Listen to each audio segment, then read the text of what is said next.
বলিউডের জনপ্রিয় প্রাক্তন জুটি সলমান খান ও ঐশ্বরিয়া রাই বচ্চনের প্রেমের গল্প নিয়ে বরাবরই ভক্তদের মধ্যে আগ্রহের শেষ নেই। যদিও এখন তারা একে অপরের সঙ্গে কোনো যোগাযোগ রাখেন না এবং নিজেদের ব্যক্তিগত জীবনে অনেকটাই এগিয়ে গিয়েছেন, তবু একসময় এই জুটি ছিল ইন্ডাস্ট্রির সবচেয়ে আলোচিত লাভ বার্ডস। তাদের ব্রেকআপও ভক্তদের জন্য ছিল একটি বড় ধাক্কা। 1999 সালে সঞ্জয় লীলা ভনসালীর সুপারহিট মুভি হাম দিল দে চুকে সনমের মাধ্যমে প্রথমবার পর্দায় একসঙ্গে দেখা যায় সলমান ঐশ্বরিয়াকে। সেই সময় থেকেই তাদের প্রেমের গুঞ্জন শুরু হয়। সম্প্রতি এক সিনিয়র সাংবাদিক জানিয়েছেন, সলমান ঐশ্বরিয়ার সম্পর্কও ছিল বেশ সিরিয়াস।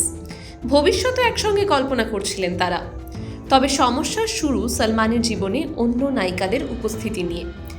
বিশেষ করে সঙ্গীতা বিজলানির সঙ্গে সলমানের যোগাযোগ ঐশ্বরিয়ার পরিবারকে অস্বস্তিতে ফেলে। সাংবাদিকের আরও দাবি, সলমান দ্রুত বিয়ের সিদ্ধান্ত নিতে চেয়েছিলেন, কিন্তু ঐশ্বরিয়া ক্যারিয়ারের শুরুতে বিয়ের মতো বড় সিদ্ধান্ত নিতে চাইতেন না। এই বিষয়টি নিয়ে দুজনের মধ্যে দূরত্ব তৈরি হয়। এমনকি সলমান নাকি ঐশ্বরিয়ার বাড়িতে গিয়ে দরজা ধাক্কাধাক্কি করে বড় ধরনের ঝামেলা করেন।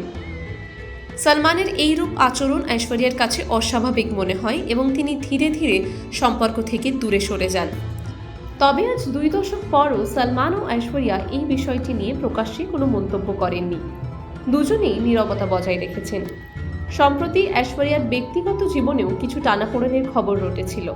তবে অভিষেক বচ্চনের সঙ্গে পাবলিক অ্যাপিয়ারেন্সে এসে তিনি সব গুজবে ইতি টেনেছেন।